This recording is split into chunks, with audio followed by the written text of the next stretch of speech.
علامہ ناصر با صاحب بلندتر صاحب محمد اعوذ باللہ السمیع العلیم من الشیطان اللعین الرجیم بسم اللہ الرحمن الرحیم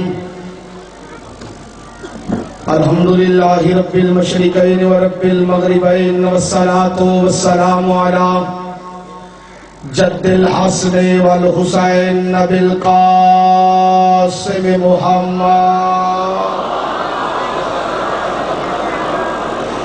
المصطفى وعلى آله وأولاده وللصدق والصفاء والوفاء أما بعد قال الله تبارك وتعالى في القرآن المجيد والبرهان الرشيد بسم الله الرحمن الرحيم ولا تقولوا لمن يقتل في سبيل الله أموات بل أحياء ولكن لا تشعرون صلوات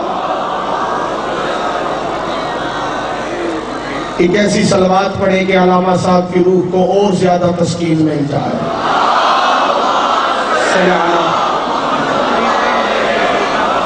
جتنی تعداد ہے اتنی آواز نہیں ہے، کوشش کریں اس سے بلندتر صلوات آل محمد کی طرف.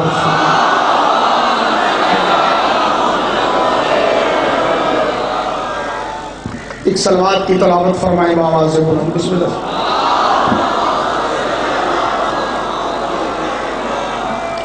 اسی لمبی چوڑی گفتگو کا بالکل بھی وقت نہیں ہے. میں شکریہ ادا کرنا چاہتا ہوں عزت مآب فخر السادات بابا تسلیم شاہ جی کا، بالخصوص لاہور کی غیور عوام کا، اس لیے کہ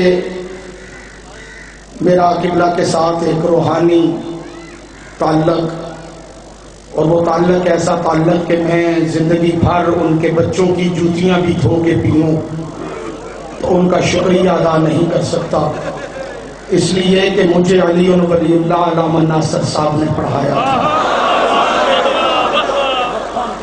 شاید زیادہ تر بندے اس بات سے واقفیت نہیں رکھتے،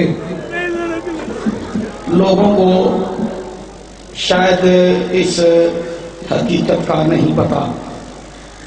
میں اگر شیعہ ہوا ہوں تو علامہ ناصر صاحب کی وجہ سے ہوا ہوں.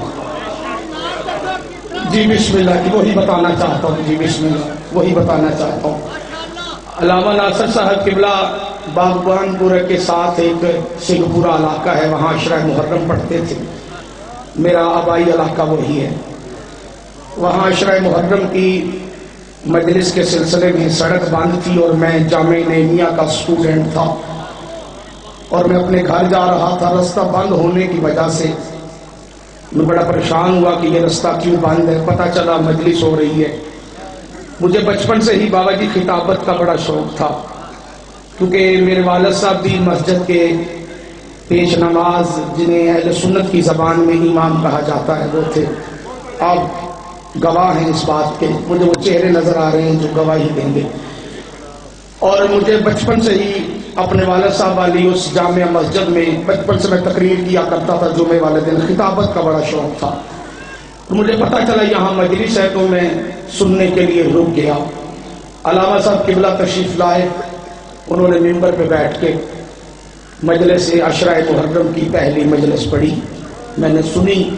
میں پیچھے کھڑا تھا، پگ میں نے سر پہ پہنی ہوئی تھی. علامہ صاحب خطاب فرما رہے تھے. پہلے دن آیا، بڑا لطف آیا، کچھ نئی باتیں سننے کے لیے ملی.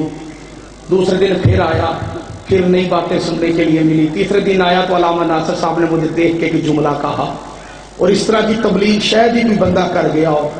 علامہ صاحب نے مجھے کھڑے ہوئے دیکھا تو مسکرا کے علامہ صاحب نے فضائل کے دوران ایک جملہ کہا. فرماتے ہیں گھر سے آ جاتے ہیں تو صف عزا پہ بیٹھنا بھی پسند کیا کریں، کھڑے ہو کے تماشا دیکھا جاتا ہے.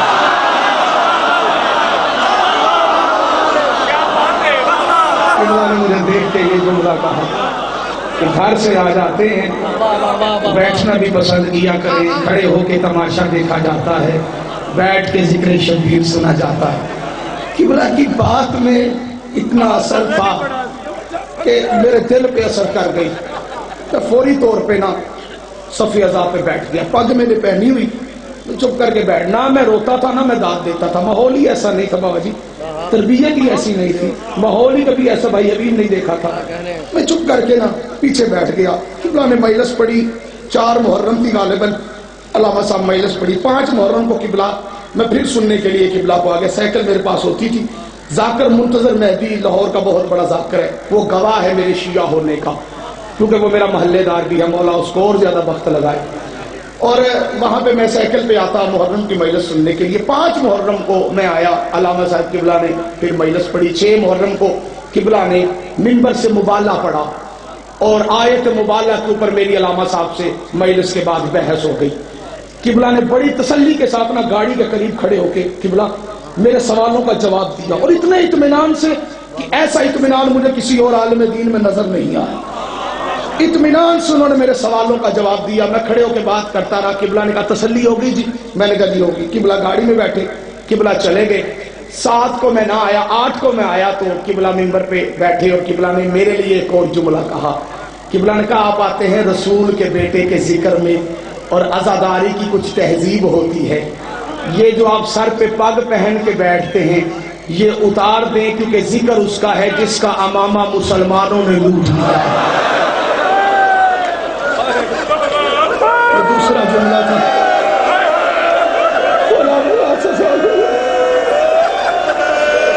میرے لیے کہا علامہ صاحب نے، میں نے یہ بھائی یہ امامہ سر سے اتارا اور زمین پر رکھ دیا۔ اللہ جانے وہ محنت تھی علامہ ناصر کی، شرافت تھی میری ماں کی، تو ان کی باتیں میرے دل پہ اثر کر رہی تھی۔ یکم محرم سے لے کے ایک مجلس میں نے مس کی ہے صرف، جو میں نے نہیں سنی بھائی شوکت، بقایا ساری سنی۔ 9 محرم کو علامہ صاحب قبلہ تشریف لائے، عنوان ان کا کچھ اور تھا، لیکن انہوں نے منبر پہ بیٹھ کے کہا آج 9 محرم ہے، آج فضائل کا دن نہیں ہے، آج مصائب کا دن ہے، آج میں کوئی مصائب، آج کوئی فضائل نہیں پڑھوں گا۔ برآمدگی انہوں نے کہا شہزادہ علی اکبر کے تابوت کی ہونی ہے، لیکن میں کسی وجہ سے محمد کی بیٹی کا حق پڑھنا چاہتا ہوں۔ میں چپ کر کے پیچھے بیٹھ رہے سن رہا تھا۔ علامہ صاحب قبلہ نے جناب زہرا کا آکف قادمی صاحب یہاں پہ ہوں گے، وہ تصدیق کریں گے، وہ قبلہ کے ساتھ اس وقت ہوتے تھے۔ علامہ صاحب قبلہ نے جناب سیدہ کا حق پڑھنا شروع کیا، میں چپ کر کے نہ داد نہ رونا کچھ بھی نہیں، میں پیچھے بیٹھ کے چپ کر کے سر نیچے کر کے بیٹھ کے سن رہا تھا۔ علامہ صاحب قبلہ نے منبر پہ بیٹھ کے جب ایک جملہ کہا میرے دل نے رونا شروع کیا، آنکھیں برسنا شروع ہو گئی۔ علامہ صاحب نے کہا قرآن لے آؤ، منبر پہ قرآن لے کے آؤ، میرے سر پہ رکھو۔ میں قرآن سر پہ رکھ کے دنیا کے ہر مولوی کو بتانا چاہتا ہوں زہرا 4 گھنٹے کھڑی رہی، اور جو بندے چپ کر کے بیٹھے علامہ ناصر صاحب کے وہ الفاظ جس نے میری زندگی بدل دی، جس نے میرا عقیدہ بدل دیا، جس نے میرا حلیہ بدل دیا۔ علامہ صاحب کہنے لگے قرآن لے آؤ، کسی کا شک ہو میں سر پہ رکھ کے کہنے کے لیے تیار ہوں۔ زہرا 4 گھنٹے کھڑی رہی، کمینے کرسیوں پہ بیٹھ کے ہنستے رہے، میں چپ کر کے رونا شروع کر دیا۔ میں نے علامہ صاحب پڑھتے جا رہے تھے، زہرا کھڑی رہی، کمینے ہنستے رہے۔ 4 گھنٹوں کے بعد ایک حرامی نے پوچھا یہ کیوں آئی ہے؟ اور جو بندے چپ کر کے بیٹھے ہو نہیں قتل ہوا ناصر، یہ ناصر زندہ ہے۔ ایک کمینے نے پوچھا یہ کیوں آئی ہے؟ رو کے سلیمان نے کہا تجھ سے اپنے باپ کا حق لے، جسے شرم آئے بے شک ماتم نہ کرے۔ علامہ صاحب کی زندگی میں یہ مجلس میں اپنے بچوں کو سناتا ہوں، جب مجھے خطرہ ہونا کہ مجھے قتل کر دیا جائے گا اور میں گھر میں ہوں، میں اپنے بچوں کو یہ لفظ سنایا کرتا ہوں جو آج میں یہ جوانوں کو سنانا چاہتا ہوں۔ بطول کھڑی رہی، 4 گھنٹوں کے بعد پیشی شروع ہوئی، پیشی شروع ہوئی۔ علامہ صاحب پڑھا کرتے تھے شاید بچوں کو پتہ نہ چلے پیشی کسے کہتے ہیں۔ زہرا عدالت میں کھڑی رہی، پتہ نہیں کسے سمجھ آئی کسے نہیں۔ زہرا عدالت ختم۔ او حکمرانوں، او غیرت کرو، غیرت۔ او حکمرانوں غیرت کرو۔ یہ 5 دن پہلے سیشن کورٹ کا ایک جج غلام عباس کاظمی کرسی پہ بیٹھا تھا، منشی نے دروازے میں کھڑے ہو کے آواز لگائی، زینب حاضر ہو۔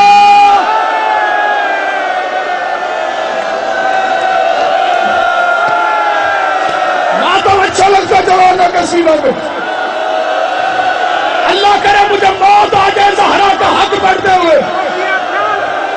سیدت منشی نے آواز لگائی، اور کھڑے ہو کے ماتم کر، زینب حاضر ہو۔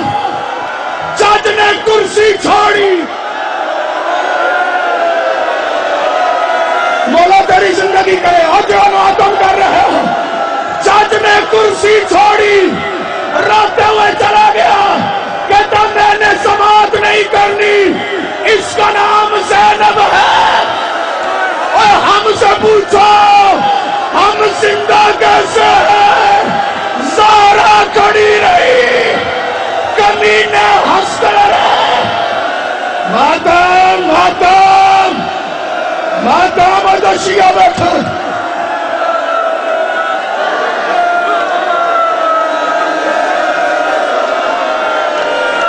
زہرا نہیں ویسے پڑھوں گا جیسے میرا استاد پڑھتا تھا۔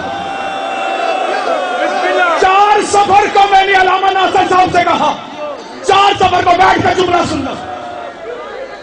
کوٹ مہتاب کے اندر مجلس تھی، 4 سفر کو، حیدری صاحب 4 سفر کو میں نے کہا علامہ صاحب یہ موبائل پہ میسج دیکھیں، یہ مجھے فون آ رہے ہیں سپاہی یزید کی طرف سے، وہ کہتے ہیں ہم نے تیرے بچوں کو مارنا ہے، ہم نے تجھے قتل کرنا ہے، ہم تجھے چھوڑیں گے نہیں۔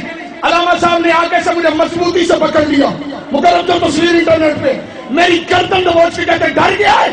میں نے کہا میری چونٹی نہیں ڈرتی۔ علامہ صاحب نے میرا سر چون دے گا، سلطانی یاد رکھنا محمد کی بیٹی نے بے غیرت بندے کو اپنی وکالت کے لیے چنا ہی نہیں۔ جو شیعہ بیٹھا ہے غیرت مند ہے، وہ ماتم کیسے نہیں کرے گا؟ زہرا کھڑی رہی، شرم آتی ہے تمہیں جو بندے چپ کر کے بیٹھے، کمینے کرسیوں پہ بیٹھے رہے۔ انہوں نے کہا تیرے پاس کیا ثبوت ہے؟ بطول نے گواہ پیش کیے، گواہ جھٹلا دیے گئے۔ اب میں پڑھتا جاؤں گا تو ماتم کرتے جانا، اور یہی میں منبر چھوڑ دوں گا۔ زہرا کے گواہ جھٹلائے گئے، محمد کی بیٹی نے کانپتے ہاتھوں سے تحریر پیش کی۔ ایک حرامی نے، علامہ صاحب کا جملہ، ایک حرامی نے بطول کے ہاتھ سے تحریر چھین کے پھاڑنا شروع کی۔ محمد کی بیٹی کا سر سفید